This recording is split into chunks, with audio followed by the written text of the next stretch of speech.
Hey, Slick Talkers, thank you so much for tuning into this podcast. And I know that if you love this show, you'll also love my morning show called Good Morning Hospitality with my co hosts Michael Golden and Brandy Canali, as we spend 30 minutes every Monday morning to dive into the industry's top latest news and trending topics. So go check it out on wherever you find your podcasts at Good Morning Hospitality. And you can live stream with us on Monday mornings on LinkedIn, Twitter, Facebook, and of course, YouTube. Now, I hope you enjoy this episode.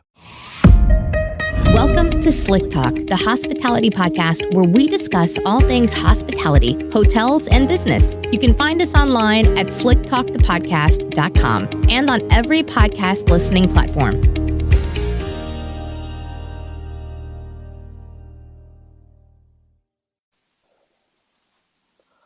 Welcome back, everybody, to Slick Talk, the hospitality podcast. I'm joined with Scott Stanfield, the man, the myth, the legend.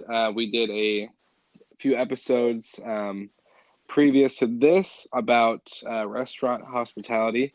And if you guys tuned in, first we talked about interviewing, and then we started talking about training. And today we're going to talk about sustaining the ecosystem and what that looks like as a leader, as a mentor, and overall just a leader in the industry. So Scott, how are you doing today? I'm doing great, Will. Thanks for having me. It's absolute pleasure to be on your show and to start finishing up this 3-part series. And I'm really excited about it. Seems like it's been a lot longer than 3 episodes, just for me at least. I'm like, man, sorry, 3 episodes? It feels like 5 or 6. Yeah, well, we spent some time on the phone talking too, and we recorded 2 of them really close together. Then we've had some time before we got to the 3rd one, so it's kind of extended it out for sure. Yeah, no, I love it. So big changes going on in both of our lives, but really want to kind of just dive into the content of the episode as we're both making some career moves and stuff. With that, the title of this episode is Sustaining the Ecosystem. And normally with every episode you have a quote. So if you have a quote for this one, bring it on. But really I want to kind of dive into what sustaining the ecosystem looks like for you as the GM coach and what you kind of created as a standard and an overall rule of thumb for what that is. Well, there's 3 parts to sustaining the ecosystem, really. And if I had to quote anybody, this would be, one quote would be, about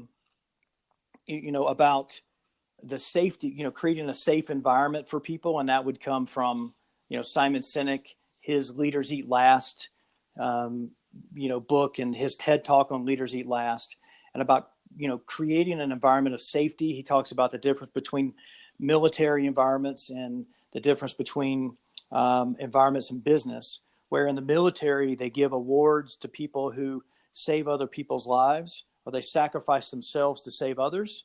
And then the verses where in business, we normally give bonuses to people who sacrifice the people for their own good.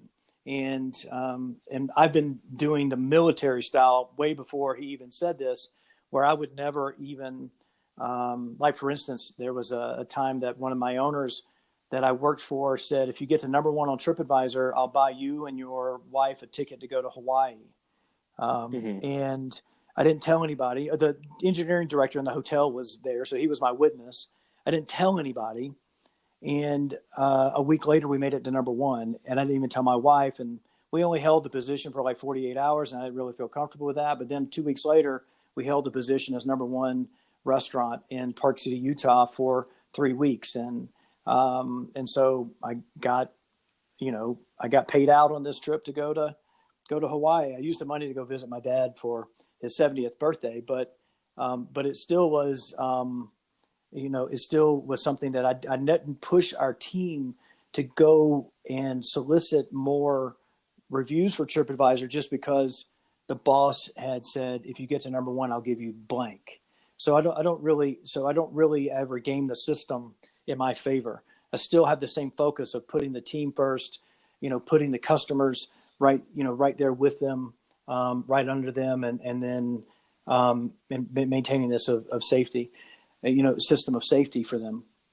Then also we talk about we're going to need to talk about some numbers, because That's how most of us are judged, right? How's the P&L performance? How are you controlling your costs? What are your top line sales?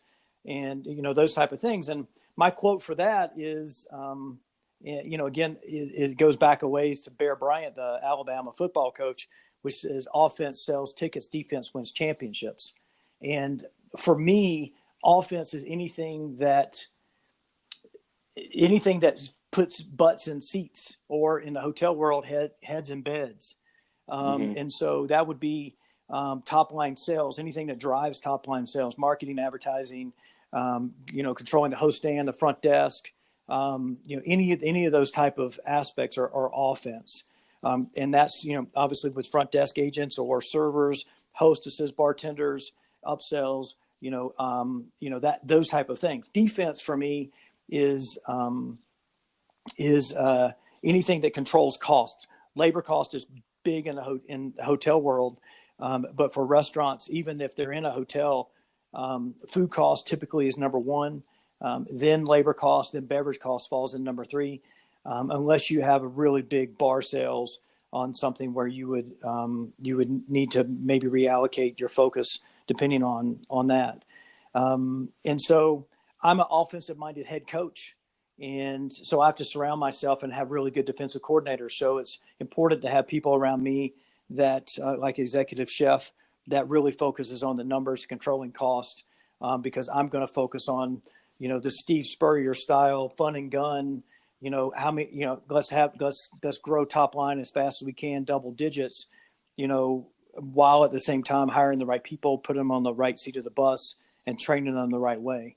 So those are, two aspects of that, and then, I think probably the most important piece of this to make it all work is having the management staff on the same page. And what I talk about with this is is this story of how rhinos are a keystone species in the Kruger National Park. The prevailing thought for years, even probably 50, 60 years, was that top-notch service, memorable design, and a world-class culinary and entertainment experiences to creative and culturally vibrant cities. Now, if you go, excuse me, you'll see a link in my description for this episode with their website, and I highly encourage you to go look at it. And to be honest, 82% of my listeners are in the United States.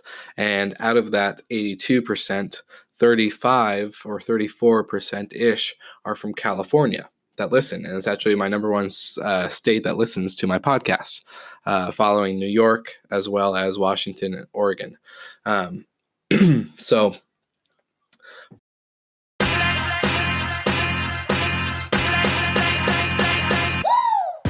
what's up, everybody? If you've gotten this far into the episode of Slick Talk, the Hospitality Podcast, then you are amazing, and thank you so much for tuning in. We want to send you two places really quickly. If you can, check out the show notes and click the hospitality.fm link. Check out all of our other shows on the podcast network. And don't forget, if you have someone that you want to hear on the podcast, then fill out the guest fill out form so that way we can get them on the show. Thank you so much for tuning in, and I hope you enjoy another episode of Slick Talk, the Hospitality Podcast.